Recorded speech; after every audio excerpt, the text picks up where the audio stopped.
Cricket टुर्नामेंटचं सुंदर आयोजन प्रत्येक वर्षी करत असतात आणि खूप मोठं भव्य दिव्य ते पण आयोजन करत असतात। तरी त्यांना आजच्या या प्रसंगी मी विनंती करतो, आपण पण या ठिकाणी या युवकांचा उत्साह वाढवण्यासाठी आपण आपलं उद्बोधन करावं, आपण या ठिकाणी मार्गदर्शन करावं असं मी विनंती करतो। श्री आदरणीय परमेश्वरभाई राजपूतजी।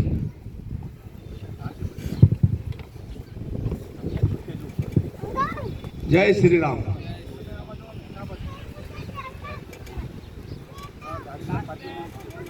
राष्ट्रीय नाविक जनसेवा संगठना द्वारा आ क्रिकेट टूर्नामेंटનું આયોજન અહીંયા કરવામાં આવ્યું છે। સૌથી પહેલા તમામ ટીમ અને સંગઠનને ખૂબ ખૂબ બિરદાવું છું અને એમનો હાર્દિક અભિનંદન કરું છું, કેમ કે આ કાર્ય કેવું અને કરવું બહુ ફરક છે।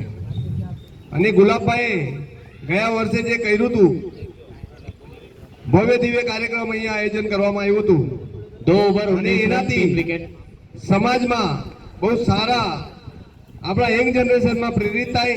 બધા ભાઈઓ જેમ કે અત્યારે બધાને મોબાઈલ સિવાય કંઈ દેખાતું નથી, હેલ્થ માટે બી કંઈ હોવું જોઈએ, તો સમાજ તરફથી આ એક ઉત્કૃષ્ટ ક્રિકેટ ટુર્નામેન્ટનું આયોજન કર્યું છે ને એમાં યંગ જનરેશનને લાવીને જે ટીમો અહીંયા ભેગી થઈ છે એની સાથે સાથે 16 ટીમો અહીંયા ભેગી થઈ છે, તો 16 ટીમોમાંથી દરેક વિસ્તારના અહીંયા ભાઈઓ અહીંયા આવ્યા છે।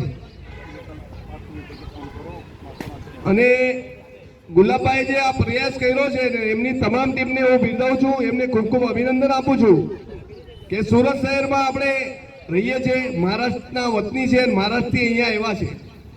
આપણે શ્રમજીવી છે, મહેનત અને લગન, આપણી મહેનતથી આપણે બધું જ આપણે અહીંયા કરવાનું છે, તો એની સાથે સાથે સમાજનું પણ કામ કરવાનું છે। તો દર વખતે ગુલાબભાઈનો આગ્રહ હોય છે, સમાજમાં દરેક અહીંયા આપણા દરેક મહેમાનો અહીંયા આવતા જ હોય છે અને આવીને પણ ગયા છે।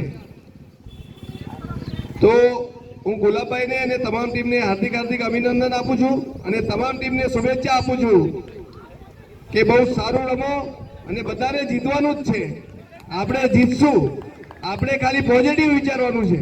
ધન્યવાદ। धन्यवाद आदरणीय परमेश्वर राजपूतजी। या ठिकाणी आपण खूप सुंदर असं मार्गदर्शन उद्बोधन केलं।